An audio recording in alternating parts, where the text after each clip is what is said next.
saya apa? Saya ajak teman saya, Bapak. Siap, siap, siap.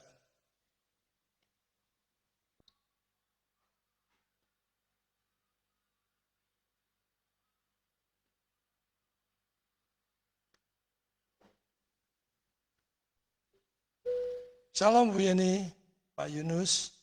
Kita langsung masuk ke diskusi aja ya. Saya bagikan supaya benar-benar mirip STT.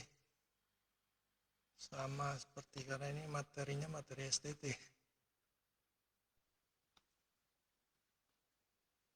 Sambil nunggu Bu Ayu.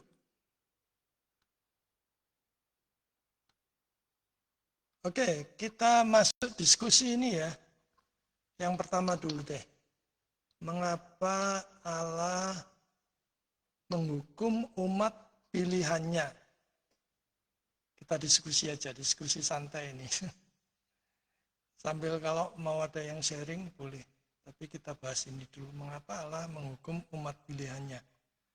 Siapa yang mau memberikan pendapat lebih dahulu silakan.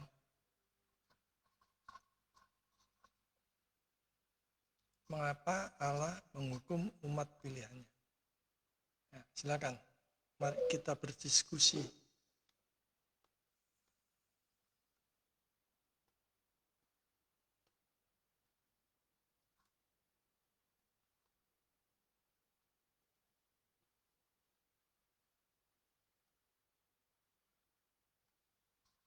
Mari kita berdiskusi. Mengapa Allah menghukum umat pilihannya? Dari tadi yang materi yang kita pelajari, sekarang kita masuk ke diskusi santai aja. Siapa aja boleh yang mau menyampaikan pendapat. Kita diskusi santai aja. Ya, karena umat pilihannya berpaling daripada Tuhan, dari Allah. Jadi menyembah berhala, tidak setia lagi sama Tuhan dan tidak taat lagi pada Tuhan. Permisi, ada yang bergabung?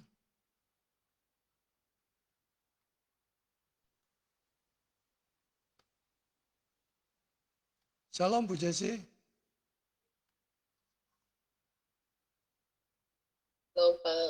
Oke, terima kasih Pak Yunus. Yang lainnya mungkin mengapa Allah menghukum umat pilihannya?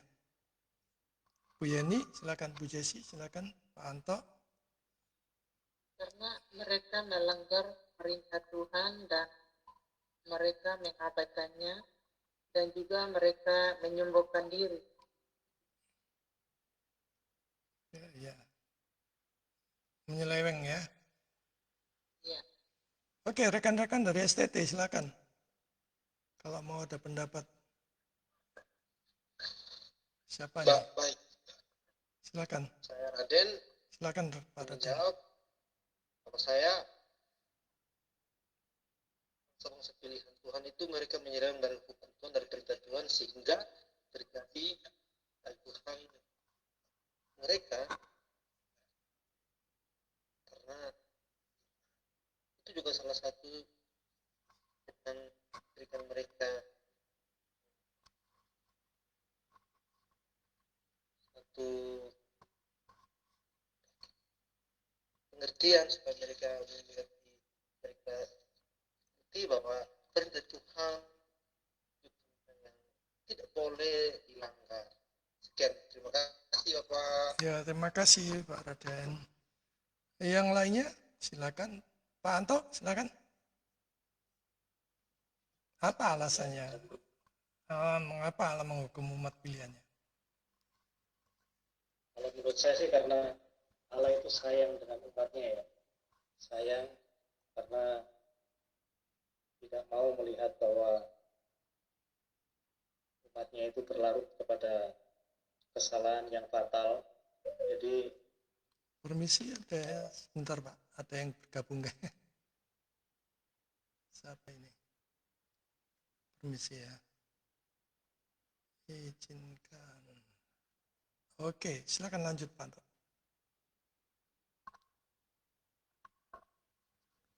Silakan Pak Anto. ya, jadi seperti itu ya. Jadi Allah itu memang sayang kepada umatnya dan tidak mau berlarut umatnya itu jatuh ke dalam kesalahan yang fatal. Makanya Allah menghukum dan menegur umatnya yang disayang supaya yang dikasihi supaya tidak berlarut kepada kesalahan itu sendiri, karena firman Tuhan juga menegaskan bahwa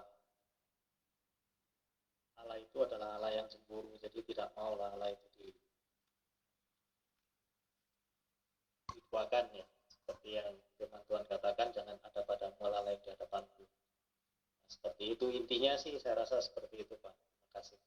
Oke, terima kasih. Bu Jesi? Kalau pada pandangan saya, mengapa Allah menghukum umat pilihannya? Ia adalah karena tadi ya, dari semulanya, karena umatnya itu melanggar perintah dan ketidaktaatan kepada apa yang telah Allah tetapkan. Tetapi ia juga seperti apa yang ditulis di dalam firman Tuhan, seperti kasih seorang bapa kepada anaknya, ia mendidik umat-umatnya, mengkoreksi kesalahannya supaya tidak terus dalam dosa, panggilan untuk bertobat. Karena Allah juga Allah yang adil untuk menjaga etikitas dan keputusan Allah sendiri. Umatnya Allah harus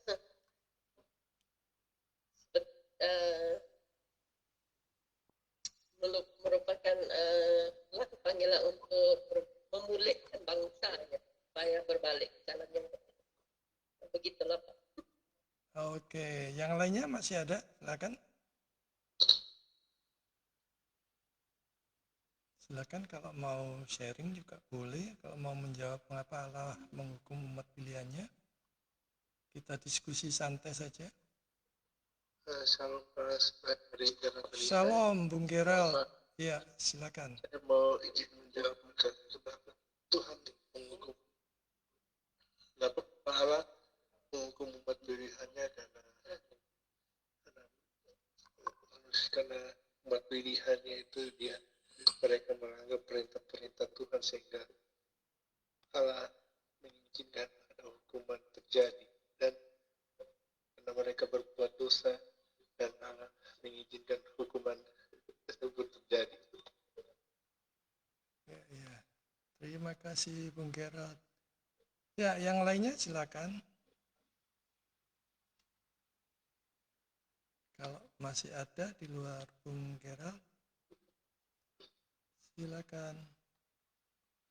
Kita santai saja ya, jangan tegang-tegang. Tadi sudah tegang-tegang materinya. Sekarang kita yang mau sharing boleh, yang mau tanya boleh.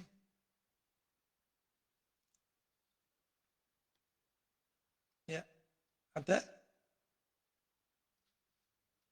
Ada lagi yang lainnya? Bu Ayu? Ada?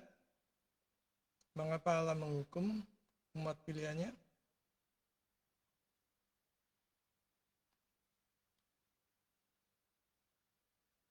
Ada tambahan? Dari saya mungkin Pak sedikit. Ya, silakan. Mengapa Allah menolak ibadah orang Israel? Karena ritual keagamaan mereka sehingga bisa menjadi munafik. Sampai kadang umatnya itu bisa melakukan seperti tadi di kitab Amos 5 ya. Sampai melakukan korban persembahan secara rutin, namun di saat yang sama hidup dalam ketidakadilan ya pada saat itu Pak. Mungkin itu aja dari saya. Terima kasih. Iya, natur manusia memang berdosa ya. Dan itu yang dimanfaatkan oleh iblis, setan, serta kroni-kroninya. Supaya dia meninggalkan Tuhan secara pelan-pelan ya. Kadang-kadang orang itu menyimpang atau sesat itu enggak harus langsung sesat menyimpang dari hal-hal yang kecil gitu ya, ditolerir sampai akhirnya tahu-tahu jatuh dalam penyembahan berhala, jatuh dalam kekejian yang dianggap Tuhan sebagai fatal dan harus dihukum. Memang Allah berdaulat ya, tapi manusia tetap bertanggung jawab ya, dia untuk mendengarkan firman Tuhan kalau firman Tuhan diberitakan. Jadi paling tidak ada dua faktor ya, natur manusia yang berdosa sendiri, kemudian ada serangan dari si iblis untuk tidak memperhatikan firman Tuhan. Artinya tidak ada ketaatan dari mereka ya, tidak ada ketundukan terhadap firman Tuhan. Nah di banyak orang percaya kan seperti itu awalnya, tidak ada ketundukan, firman Tuhan dijadikan cuman asal main comot, kemudian ngambil kesimpulan sendiri tanpa mengcompare dengan bagian kitab suci yang lain, perjanjian lama dan perjanjian baru, keseluruhan kitab suci. Akhirnya mereka pelan-pelan menyimpang seperti itu. Tapi penyimpangan ataupun dosa yang lainnya itu tetap hukumannya pasti ya. Karena dosa buat Allah yang Maha Kudus itu pasti ada konsekuensinya. Gitu. Apapun itu ya. Nah itu berkaitan dengan mengapa Allah menghukum umat pilihannya. Itu bisa ada beberapa alasannya. Pertama mungkin bisa, kalau kita lihat dari Alkitab, dari yang kita baca tadi, itu bisa untuk mendisiplinkan mereka. Jadi seperti ayah yang mendisiplinkan anaknya ya, seperti tadi yang dibicarakan Pak Anto ya. Kalau kita anaknya sejati, kita pasti dididik, dihajar. Kalau kita anaknya tonggo ya kita didiamkan aja. Nah kalau saat kita didiamkan itu adalah bentuk yang menakutkan sebenarnya. Jadi kalau serba lancar, serba mulus itu seharusnya koreksi diri ya. Yang kedua, Alkitab mengatakan karena kekudusan Allah. Jadi kita memandang kekudusan Allah, kita tidak bisa berbuat main-main, macam-macam ya. Sebagai umat pilihan, kita tidak bisa melakukan hal semau gue, seenaknya sendiri. Hidup di dalam dosa. Artinya dengan sengaja, dengan tegar tengkuk, seperti itu tidak bisa. Pasti ada hukumannya. Yang ketiga, mengapa Allah menghukum umat pilihannya itu bisa membawa mereka ke dalam pertobatan. Artinya seberapa jauh mereka menyimpang, Allah itu bisa membalikkan mereka untuk bertobat. Karena itu dalam penginjilan ya, sekalipun saudara menemui orang yang tegar tengkuk, orang yang 1001 diinjili tetap menolak, siapa tahu 1002 yang ke 1002 Tuhan Roh Kudus gerakkan mereka untuk bertobat. Karena itu rumusnya penginjilan, penjangkauan, misi itu jangan kenal menyerah. Yang keempat, bisa menjadi kesaksian bagi bangsa-bangsa lain. Kalau kita bersalah di hadapan Tuhan, kita akan dihukum. Umat pilihannya tidak dihukum, apalagi yang tidak percaya kepada Dia. Itu menjadi pelajaran buat bangsa-bangsa lain, bahwa hukuman Tuhan atas dosa itu tidak main-main. Gitu, kira-kira. Ada lagi yang mau menambahkan? Kalau nggak ada, kita masuk diskusi yang kedua. Ini dia menarik ya. Apa arti pemurnian rohani? Kalau kita lihat dalam perspektif Alkitab ya, kitab suci ya, apa arti pemurnian rohani? Yang ya saudara ketahui lah. Sejauh ini, silakan siapa yang mau menjawab? Mari kita berdiskusi. Bung Gerat boleh sama teman-teman yang lainnya, silakan. Nanti WA saya kalau mau materinya ya, nanti saya bagikan materi PDF-nya. WA ke nomor saya aja. Nanti saya masukkan ke grup. Apa arti pemberian rohani yang saudara ketahui? Bu Jesi, Pak Yunus. Pada pendapat saya, pemurnian rohani itu adalah satu proses Allah membentuk, membersihkan dan menyempurnakan hati serta karakter seseorang dari dosa, sifat duniawi dan kelemahan kita. Ya, supaya semakin serupa dengan karakter Tuhan kita Yesus Kristus. Oke, ada lagi? Yang lain? Pak Anto, silakan. Ya. Dari saya, pemurnian rohani itu memang bagaimana caranya orang pilihan Tuhan digiring atau dibentuk atau ditempa atau diproses untuk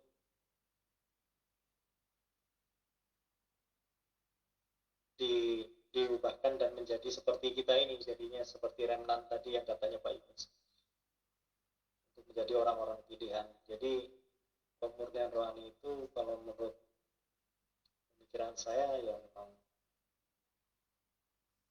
cara Tuhan untuk membentuk kita supaya kita layak dan berkenan di hadapannya untuk dipakai sebagai alat-alat Tuhan.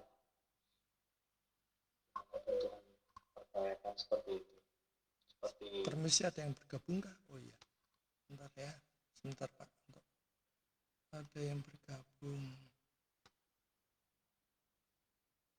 Ya, silakan Pak Anto, lanjutkan. Jadi proses ya Pak Anto ya? Proses pemurnian rohani itu artinya proses, karena seperti yang tadi Pak dosen bilang bahwa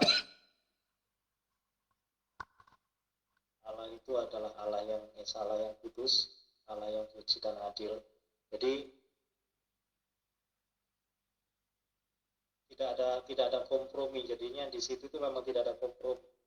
Jadi memang natur kita sebagai manusia itu yang berdosa harus melewati segala ujian, tempaan supaya berkenan kepada Tuhan. Maksud dan tujuan Tuhan itu kan sebenarnya seperti itu. Seperti firman Tuhan di dalam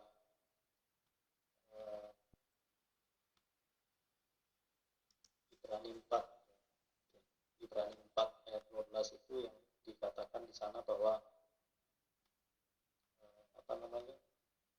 firman Tuhan itu tajam seperti pedang bermata dua ya. Jadi harus melewati seperti itu. Jadi tidak ada istilahnya di dalam proses itu, tidak ada istilahnya kita itu merasa bahwa kita itu tersinggung seperti tadi yang kita sharingkan dengan yang di-sharingkan dengan Ibu Ayu. Ibu Ayu tadi kan bilang bahwa di dalam sebuah organisasi itu kadang-kadang ada yang sok begini, sok begitu, aku paling pinter, aku paling ini, aku paling ini, dan paling itu. Tetapi kalau memang kita itu sudah berkomitmen, kita menyerahkan hidup kita sepenuhnya di dalam pembentukan untuk melayani Tuhan, itu secara sadar dan secara sadar penuh bahwa kita itu diproses untuk menjadi hamba, dan bagaimana kita itu menjalani hidup sebagai seorang hamba seperti itu di tengah dunia yang sangat mengerikan ini ya, seperti yang tadi saya bilang bahwa banyak hal, sedangkan di dalam dunia itu sendiri bilang tadi ini nanti sering berkepanjangan jadinya Pak. Silakan. Santai saja Pak. Di dalam bangsa kita juga yang dibilang tadi, bangsa Indonesia, di mana banyak sekali korupsi yang merajalela seperti itu tadi, itu sebenarnya kita juga tahu bahwa sebelum mereka menjabat diberikan mandat tanggung jawab itu, mereka sudah disumpah di atas kitab suci. Kitab suci saja berani mereka langgar, ya kan? Sumpah itu pun sebenarnya sakral. Demi demikian juga hamba Tuhan. Hamba Tuhan yang dipercayakan dengan tanggung jawab untuk mengembalakan, untuk melakukan hal-hal yang mengarahkan kepada kebenaran, itu pun juga berani dilanggar. Sebatas wacana. Di atas mimbar, itu kan di mimbar. Itu sebenarnya memang sifatnya sifat candaan, tetapi itu sangat nanti menjerumuskan, karena hal-hal yang seperti itu memang dipakai untuk kuasa gelap menjatuhkan kita. Bagaimana caranya kita itu berusaha untuk memikul tanggung jawab itu, dan secara komitmen dari awal bahwa di dalam komitmen kita menyerahkan hidup kita menjadi hamba Tuhan, itu memang benar-benar kita itu harus siap segalanya, karena kita tahu bahwa kita itu menyerahkan hidup sepenuhnya kepada Tuhan, menjadi hamba Tuhan ini kan kita tahu bahwa kita itu akan menjadi hamba sepenuhnya sampai akhir. Jadi mau diproses ya. Mau diproses, mau dibentuk dan ditempa, dimurnikan, memang benar-benar dimurnikan. Kenapa? Karena juga biar bagaimanapun kalau sudah dimurnikan menjadi murni dan bersih, artinya seperti emas biarpun mau dibuang di lumpur, itu pun diangkat pun ya tetap emas, itu maksudnya kan seperti itu. Nah, tetapi banyak sekali yang saat ini yang kompromi dengan hal-hal yang di luar kehendak Tuhan. Makanya itu Tuhan ingin supaya anak-anaknya itu tidak sampai terjadi hal yang seperti itu. Makanya semuanya itu memang harus kita itu dengan sadar diri bahwa kita itu diproses, dibentuk itu menjadi hamba. Menjadi hamba itu ya memang kita tempatnya itu di bawah, dan itu pun Tuhan katakan harus taat, diberikan teladan taat sampai, bahkan Tuhan sendiri memberikan teladan taat sampai mati. Sedangkan rasul-rasul yang dulu sampai digoreng, disalib terbalik. Nah itu sudah untuk zaman-zaman sekarang itu saya rasa memang itu hanya sebatas hanya sebatas cerita lah, sebatas kisah seperti itu. Jadi itu sudah tidak disakralkan lagi. Jadi apa yang menjadi mandat kita yang kita pikul dibentuk sebagai hamba Tuhan itu sebenarnya memang benar-benar sudah tidak dihormati, sudah tidak dihargai. Tetapi tanpa kita sadari bahwa Tuhan itu melihat semuanya, bahwa tidak ada satupun yang tidak akan pernah terlepas dari pengawasan Tuhan. Seperti itu. Oke, terima kasih Pak Anto. Bu Yeni silakan. Sudah ya tadi Bu Yeni? Belum ya? Atau masih sibuk mungkin? Pak Yunus mas. Dari saya sedikit Pak. Silakan Bu Ayu. Apa tadi? Apa arti pemurnian rohani? Ini dia. Apa arti pemurnian rohani? Oke. Kalau saya mungkin lebih ke ini dulu ya, ke firman Tuhan yang berkata di Yesaya 6. Di sini yang saya pegang adalah Yesaya 6 ayat yang ke-3.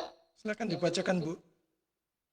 Yesaya 6 ayat yang ke-3, dan mereka berseru seorang kepada seorang, katanya, kudus, kuduslah Tuhan semesta alam, seluruh bumi penuh kemuliaan-Nya. Ya, di sini mungkin tentang pemurnian rohani yang saya nangkap dari ayat ini mungkin sarana pemurnian rohani yang lebih ke sikap manusia sih Pak. Sikap kita manusia, bagaimana kita mempraktekkan firman Tuhan dalam kehidupan kita, karena firman Tuhan adalah kebenaran. Alkitab itu sendiri yang akan bertindak sebagai cermin dan air yang membersihkan pikiran kita, ego kita, kesombongan kita, ya lebih ke ini ya, ke ini tentang dosa ini, apa ini namanya ya, saya lupa lagi namanya. Yaitu tadi mulai dari ego kita harus membersihkan dulu semua dari kesombongan kita. Saya rasa itu adalah sesuatu yang harus diubah dalam kepribadian kita sebagai manusia berdosa. Supaya kita layak menjadi orang pilihan Tuhan, kita harus terima pembentukan Tuhan lewat firman Tuhan itu sendiri. Jadi kita harus mempraktekkan dalam kehidupan kita. Jangan cuma kita hanya mau dimurnikan, jangan kita hanya mau diubahkan, karena Allah itu adalah kudus, kuduslah kamu sebab Allah itu kudus. Tapi kadang-kadang kita sebagai manusia tidak mau dikuduskan. Jadi kita harus mengawali dari niat kita, kesadaran kita sebagai manusia berdosa. Jadi kita harus terima teguran dong, teguran Tuhan, disiplinnya Tuhan. Jadi kita harus terima pemurnian itu.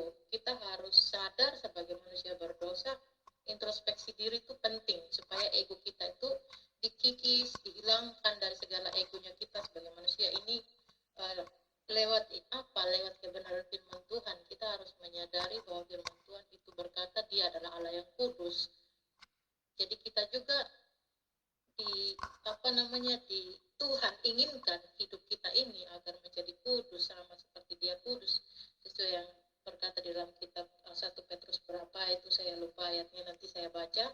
Ya, itu yang saya pelajari hari-hari ini. Kita harus mau dibersihkan seperti Pak Anto bilang tadi, seperti emas. Kalau emas yang menjadi emas ya emas. Nah, kita harus siap dimurnikan juga kalau kita mau seperti emas.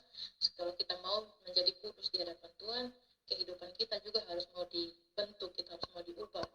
Dan teguran itu disiplinnya Tuhan ya, kita harus dengar gitu. Kita harus benar-benar harus punya niat, harus punya kesadaran bahwa Tuhan ingin agar kita menjadi layak di hadapannya, agar kita menjadi anak-anak yang benar-benar orang-orang yang hidup benar di hadapan Tuhan ya.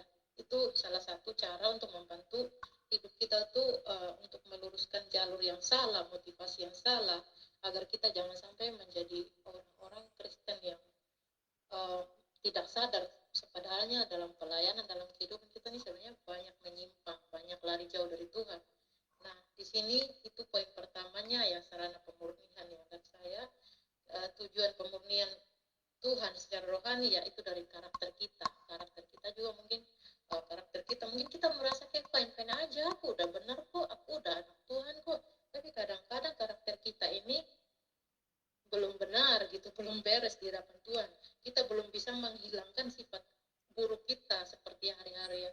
Mungkin orang-orang di luar sana mungkin kita seringkali memperkatakan kata-kata negatif, itu hal wajar, itu manusiawi, tapi kadang-kadang kita tidak sadar dan akhirnya itu menjadi satu rutinitas yang susah untuk dihilangkan dalam sikap pribadinya kita.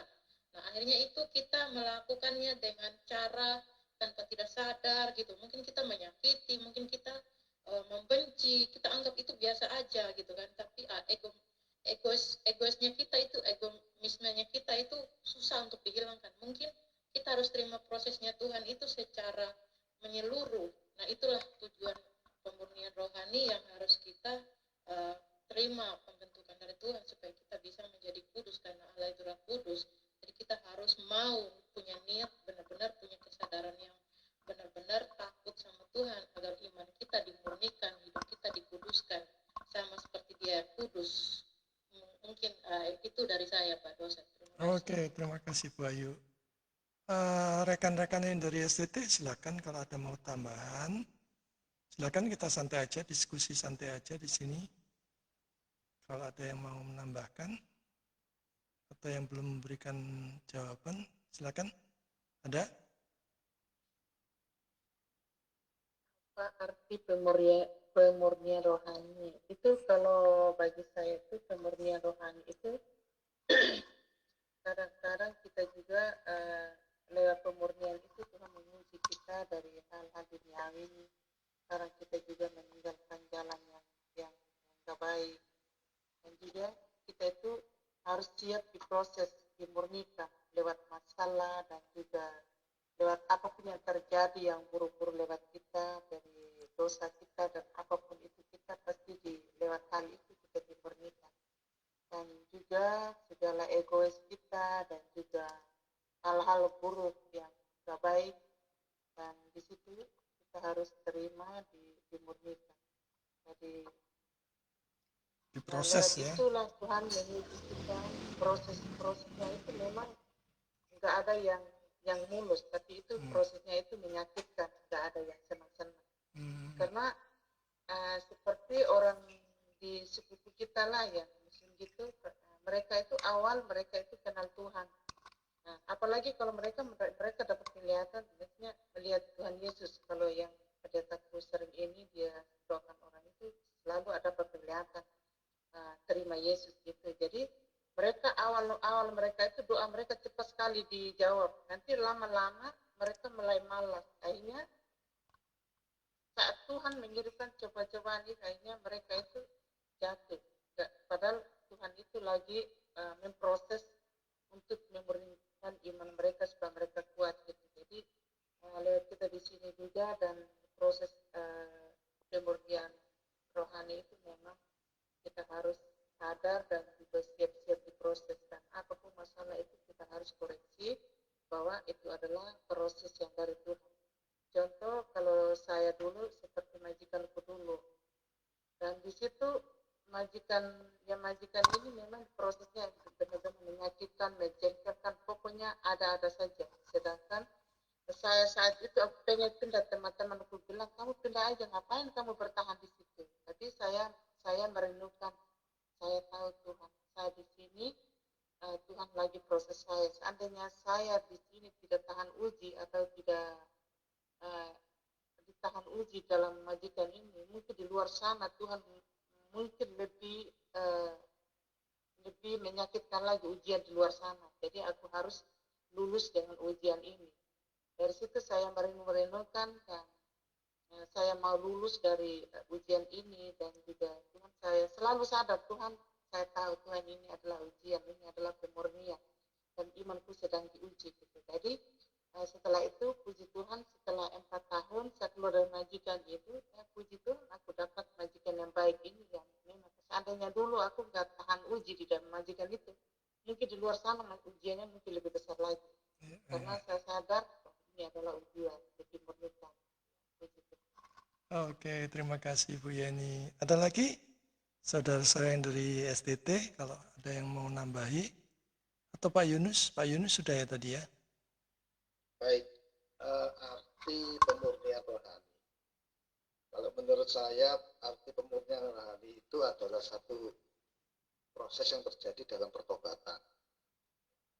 Kenapa saya katakan pertobatan? Karena pertobatan itu bukan hasil karya kita, tapi hasil karya Roh Kudus.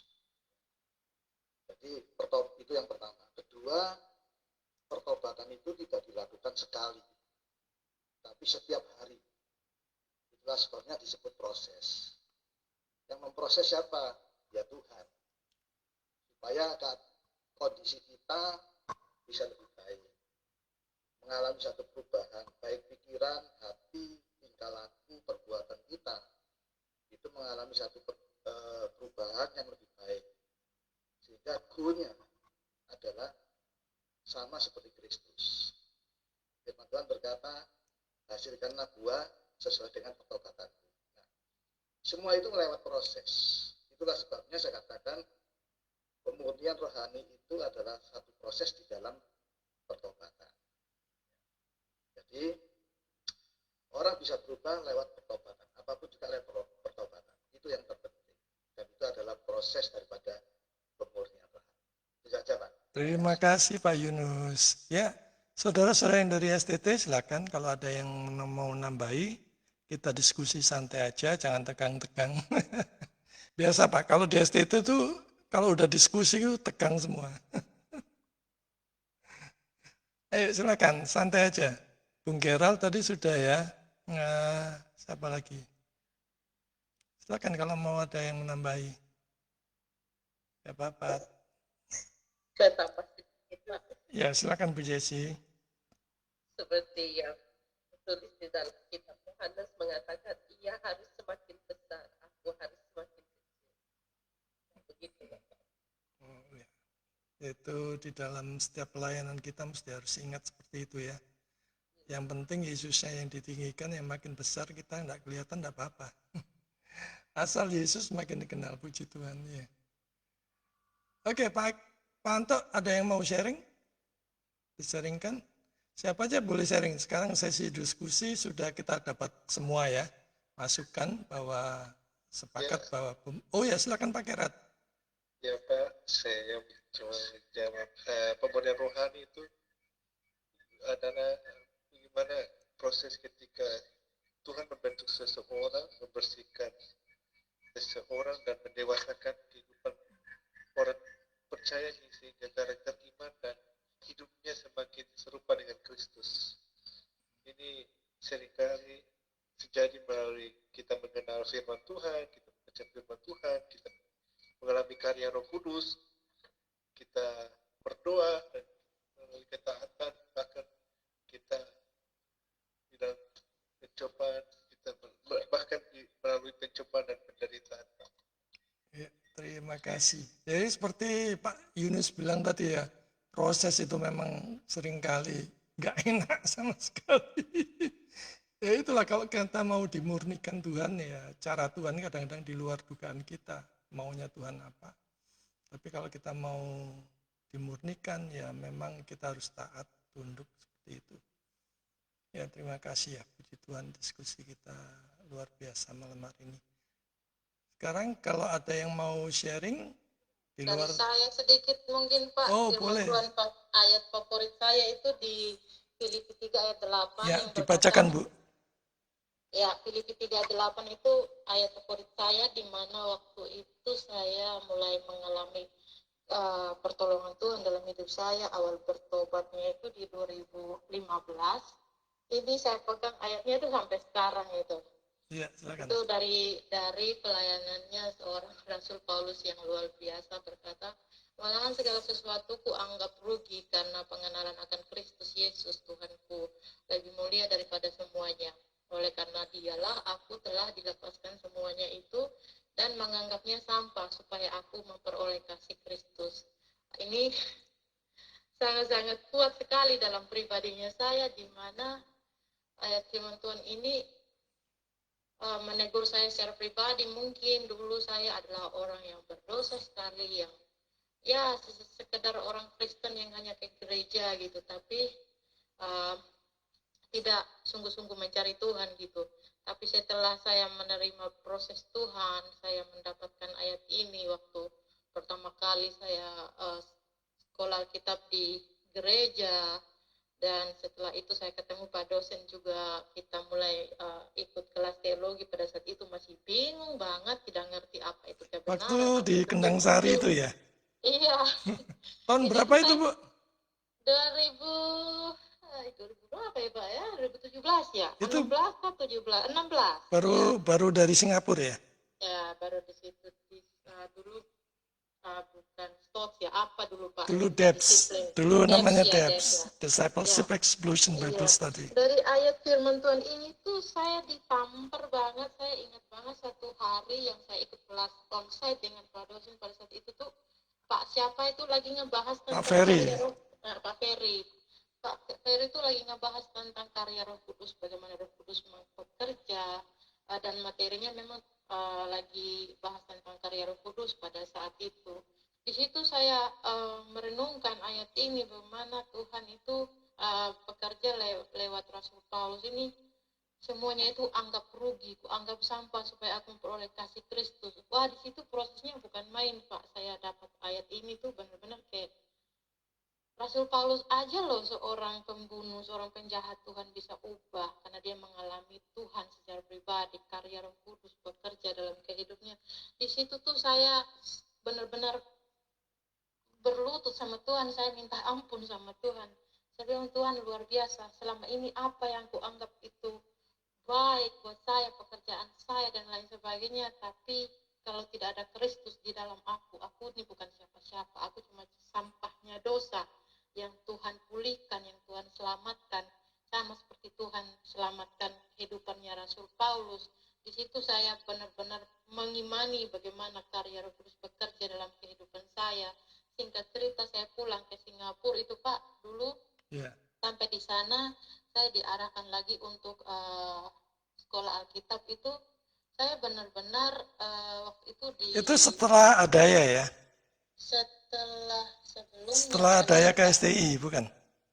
Sebelumnya ya? Pak. Belum. Oh, Pada itu sebelumnya ya. saya pada saat itu tuh bukannya langsung tobat, bukannya langsung ini, memang diproses gitu. Lalu singkat cerita saya ditangkap sama anak gereja tuh di jalan. Saya lagi jalan sama teman saya yang anak jalanan segitu, tapi nggak nakal-nakal banget segitu. Tapi Masih itu di caranya, Singapura ya? di Singapura. Saya waktu ditangkap sama anak gereja tuh saya masih bilang, oh saya nggak libur, saya masih ini, masih menyangkal lah, pokoknya masih main-main. Di situ saya renungkan ayat ini, bagaimana Rasul Paulus sendiri itu berjumpa dengan Yesus di tengah jalan. Di situ kayak ini saya banget deh, kayak ini cara Tuhan banget untuk menangkap saya, untuk bawa saya ke gereja, untuk bertumbuh, untuk mengalami Tuhan secara pribadi, bahwa apa yang saya miliki, bahwa apa yang saya bilang saya sudah baik, ternyata itu semuanya sampah menurut saya. Dan itulah kenapa saya sangat jatuh cinta sekali dengan ayat ini. Itu sangat kuat sekali dalam pribadinya saya, di mana Tuhan itu begitu mengasihi saya. Saya nih yang tadinya seorang manusia pendosa yang dianggap sampah, tapi ketika Tuhan Yesus memulihkan kehidupan saya merasa bagaimana ya, saya merasa kayak bangga sekali, bersyukur sekali, kayak Tuhan masih menolong kehidupan saya, kayak Tuhan itu baik sekali. Walaupun saya berasal dari keluarga background yang broken home, tapi saya ingat lagi di kitab Mazmur bilang, sekalipun orang tuamu meninggalkan engkau, namun Tuhan menyambutmu. Di situ saya dikuatkan, di situ saya bilang sama Tuhan, tapi saya nggak sampai bernazar, saya bilang Tuhan, saya menyerahkan semuanya hidup saya ke Tuhan, saya mau diubah sama Tuhan, saya ikut apa kata Tuhan, saya mau belajar, saya mau hidup apa yang Tuhan mau dalam kehidupan saya, bukan karena apa yang saya mau. Di situ saya bersyukur, dan sampai hari ini saya bersyukur sekali Tuhan bawa saya ke Hong Kong, saya masih terus belajar, dan banyak hal-hal yang Tuhan pertemukan dengan lewat orang-orang berbeda. Di situ kayak gimana ya, kayak Tuhan tuh sering tegur lewat firman Tuhan gitu, saya itu harus berbeda, kamu itu nggak boleh seperti mereka, kamu harus belajar, kamu harus tahu bahwa Tuhan begitu mengasihi engkau itu berharga sekali, kata Tuhan itu dalam kehidupan saya. Itu saya sangat bersyukur sekali lewat firman Tuhan di Filipi 3 ayat 8 ini. Saya rasa ini ayat favorit semua orang yang tahu bagaimana pelayanannya Rasul Paulus, Pak. Itu yang saya sangat syukuri. Tuhan belum menyerah, maka saya juga tidak akan menyerah, karena saya dalam proses pemurnian. Jadi saya bersyukur karya Roh Kudus itu sampai hari ini terus bekerja dalam kehidupan saya untuk kebaikan saya. Dan ayat firman Tuhan yang selalu saya dapat dari Pak dosen itu di dalam kitab berapa ya, Ibrani berapa itu, semuanya dari dia, oleh dia, bagi dia. Jadi Tuhan udah kasih semuanya nih, tapi saya kok masih Roma bersyukur 11 ayat 36. Ya, Roma betul, 11 ayat 36. Silakan Roma 11 dibacakan. ayat 36. Silakan dibacakan. Roma 11 ayat 36. Saya lagi cari-cari nih dari tadi. Bu Jesse itu biasanya hafal. Ayat 36 saya sampai hafal ayat ini. Sebab segala sesuatu adalah dari dia dan oleh dia dan kepada dia, bagi dialah segala kemuliaan sampai selama-lamanya. Wah, ini benar-benar menguatkan sekali. Dari saya awal ikut Pak dosen ini dari tahun berapa itu, saya pegang ayat ini tuh. Satu lagi Roma 28 itu. Roma 8 ayat 28, silakan dibacakan. Roma 28 ayat 8 ya, betul. Roma 8 ayat 28. Roma 8 ayat 28. Nah, ini mengingatkan tanggal lahir saya lagi ini. Oh ya gitu ya. Saya lahir bulan 8, tanggal 28 ini saya juga ini tanggal lahirnya saya nih.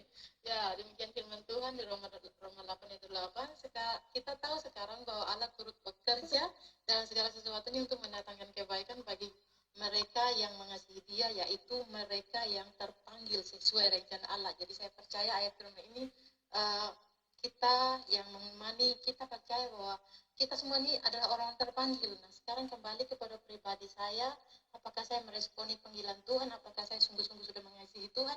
Nah, itu yang menjadi pertanyaan besar dalam saya. Apakah saya mau dimurnikan, apakah saya menerima teguran karya Roh Kudus dalam kehidupan saya atau tidak, itu yang harus saya kerjakan hari-hari ini. Yaitu tadi kembali ke dari Pak Yunus tadi bilang, pertobatan itu nggak cuma sekali, tapi setiap hari.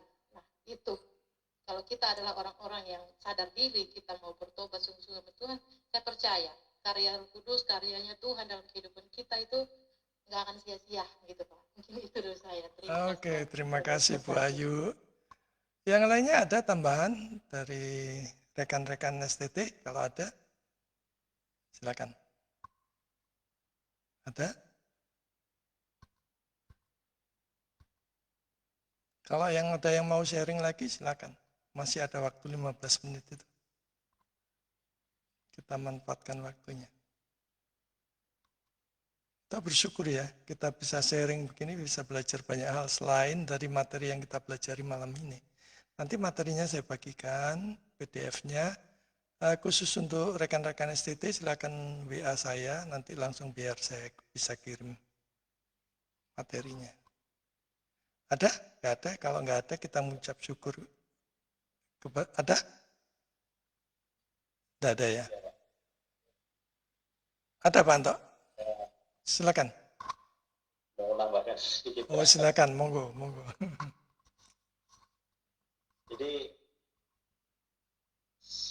saya bersyukur ya, memang sebenarnya yang lebih bagus itu memang bagaimana kita mengaplikasikannya di dalam kehidupan sehari-hari, contohnya di lapangan lah ya, di lapangan bagaimana caranya kita melakukan penginjilan, melakukan penjangkauan jiwa, dan bahkan di mana di saat kita dalam melakukan hal-hal itu sangat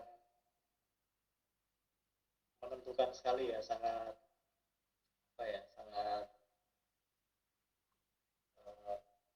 menunjukkan sekali bagaimana caranya kita itu bisa mengenal Tuhan yang kita sembah, yang kita puji-puji. Bagaimana kita bisa mengaplikasikannya dalam kehidupan kita sehari-hari, bagaimana kita memperkenalkan kepada orang, menyampaikannya kepada orang yang kita temui. Jadi di situ itu kadang-kadang seperti yang sering Pak dosen bilang bahwa kalau kita menyampaikan kebenaran itu pasti saat itu juga kita akan menjadi musuh iblis. Jadi di situ kita akan mendapatkan tantangan yang sangat luar biasa. Dari situlah kita akan bisa merasakan bagaimana penyertaan Tuhan yang luar biasa. Saya juga teringat pengalaman Pak dosen yang sangat mengerikan, dan bahkan yang pernah diceritakan bahwa untuk bisa pulang kembali ke Surabaya dengan selamat itu sudah puji Tuhan. Jadi saya percaya bahwa itu semua penyertaan Tuhan. Jadi bukan hanya sekedar teori ya, bukan sekedar teori, bukan hanya sekedar kata-kata, bukan sekedar ini hal-hal yang sekedar cerita yang fana ya, tapi memang benar-benar hidup. Tuhan kita yang kita sembah itu memang benar-benar hidup. Jadi bagaimana caranya kita mengaplikasikan, mengenalkan kepada orang itu, nanti kita akan menemui orang-orang yang tidak senang, entah itu kita tahu ataupun kita tidak tahu. Nah disitulah kita nanti akan mendapatkan pencobaan, serangan ataupun hal-hal yang sangat mengerikan, tetapi kita percaya bahwa penyertaan Tuhan itu sangat luar biasa. Nah, dari situ bagaimana kita nanti mengetahui bahwa di dalam setiap pelayanan kita itu ada penyertaan Tuhan yang sangat luar biasa. Jadi bagaimana Tuhan itu dengan caranya yang dahsyat, ajaib dan luar biasa itu memeliharakan kehidupan kita di dalam melayani. Jadi seperti itu Pak, terima kasih. Oke, terima kasih. Kalau tidak ada, mari kita akhiri dengan berdoa. Kita mengucap syukur pada Tuhan. Pak Yunus masih ada di sini? Masih ada. Oh ya, minta tolong ke Pak Yunus pimpin kita semua di dalam doa. Kita mengucap syukur untuk kelas kita pada malam hari ini. Mari kita datang kepada Tuhan mengucap syukur. Pak Yunus akan memimpin kita semua dalam doa. Mari Pak.